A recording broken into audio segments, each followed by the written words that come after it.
Court ने पूछा, अगर कोई सरकारी प्रॉपर्टी वक्फ बाय यूजर है, यानी जिसका इस्तेमाल वक्फ कर रहा है, तो उस स्थिति में आखिर क्या होगा। सरकारी वकील ने कहा, इसमें कलेक्टर उसकी जांच करेगा पहले। अगर किसी को कलेक्टर के फैसले से समस्या है तो वो ट्रिब्यूनल में जा सकता है। मुसलमानों का एक बड़ा वर्ग ऐसा है जो वक्फ अधिनियम द्वारा शासित नहीं होना चाहता है, वो अब एक ट्रस्ट भी बना सकता है।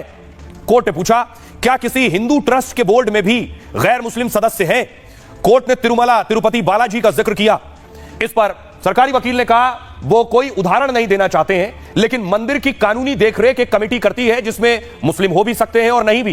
कोर्ट ने कहा, बोर्ड में 8 मुस्लिम हैं और 2 मुस्लिम नहीं हो सकते, यानी वो गैर मुस्लिम होंगे।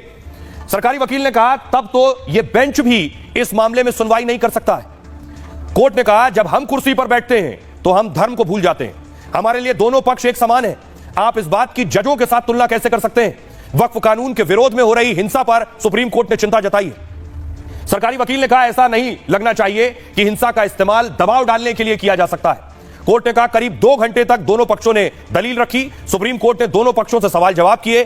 कल फिर दोपहर 2 बजे इस मामले की सुनवाई होगी और उसके बाद अब कल 2 बजे सुनवाई होनी है। सुनिए वकील जब कोर्ट से निकल कर आए तो वो क्या कह रहे हैं। सीजेआई साहब ने एक बहुत ही तारीखी बात कही। उन्होंने कहा कि the history of the past 100 years can not be rewritten.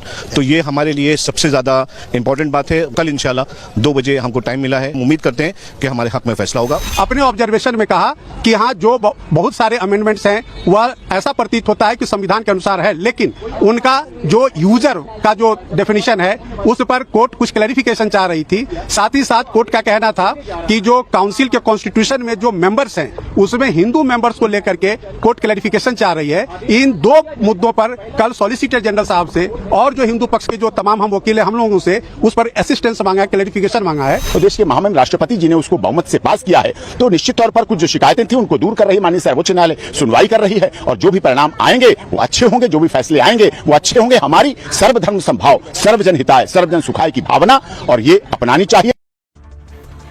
अब आपको बताऊं सुप्रीम कोर्ट में क्या हुआ, ये आपने देख लिया और वकीलों को सुन लिया, लेकिन बहुत से ऐसे स्मारक हैं पुराने जो एएसआई द्वारा संरक्षित भी थे और वक्फ का दावा भी था।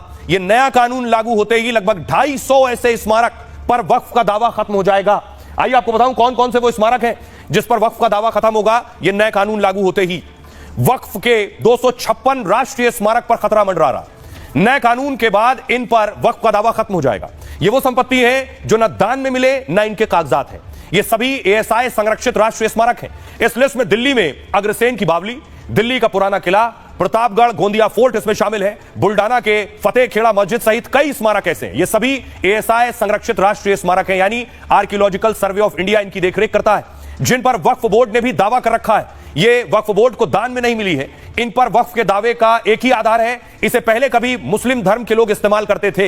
वक्फ बाय यूजर नियम के तहत इसे वक्फ अपनी प्रॉपर्टी बताता है। नए कानून के तहत वक्फ बोर्ड को अगले 6 महीने में डिटेल देनी है, अपनी सभी प्रॉपर्टीज की डिटेल और डॉक्यूमेंट अपलोड करने हैं। अगर वक्फ बाय यूजर वाली प्रॉपर्टी के दस्तावेज नहीं होंगे तो उस पर वक्फ बोर्ड का दावा खुद ब खुद खत्म हो जाएगा। ऐसे में वो सीधे एएसआई के पास चली जाएगी।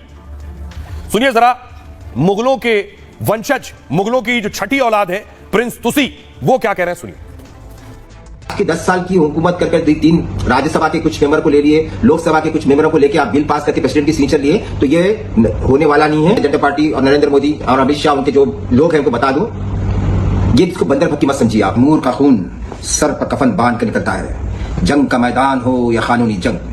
और तमाम हिंदुस्तान के मुसलमानों से मेरी इल्तिजा है कि अपने घरों से बाहर आए और इस बिल की मुखाफलत करें, क्योंकि आपकी खामोशी इस हिंदुस्तान के गुरूर हुक्मरानों की हिम्मतें और बढ़ेगी। आप लोगों का साथ हमारी हिम्मत आपसी होगी। नारे तकबीर, अल्लाहु अकबर, नारे रिसालत या रसूलुल्लाह, नारे रिसालत या हुसैन या गौस, अल्लाहु अकबर। भारत में वक्फ पर बवाल हो रहा है। यह आवाज पाकिस्तान तक पहुंची तो पाकिस्तान को भी मिर्ची लगी है। पाकिस्तान में इस पर प्रतिक्रिया हुई तो भारत को जवाब देना पड़ा।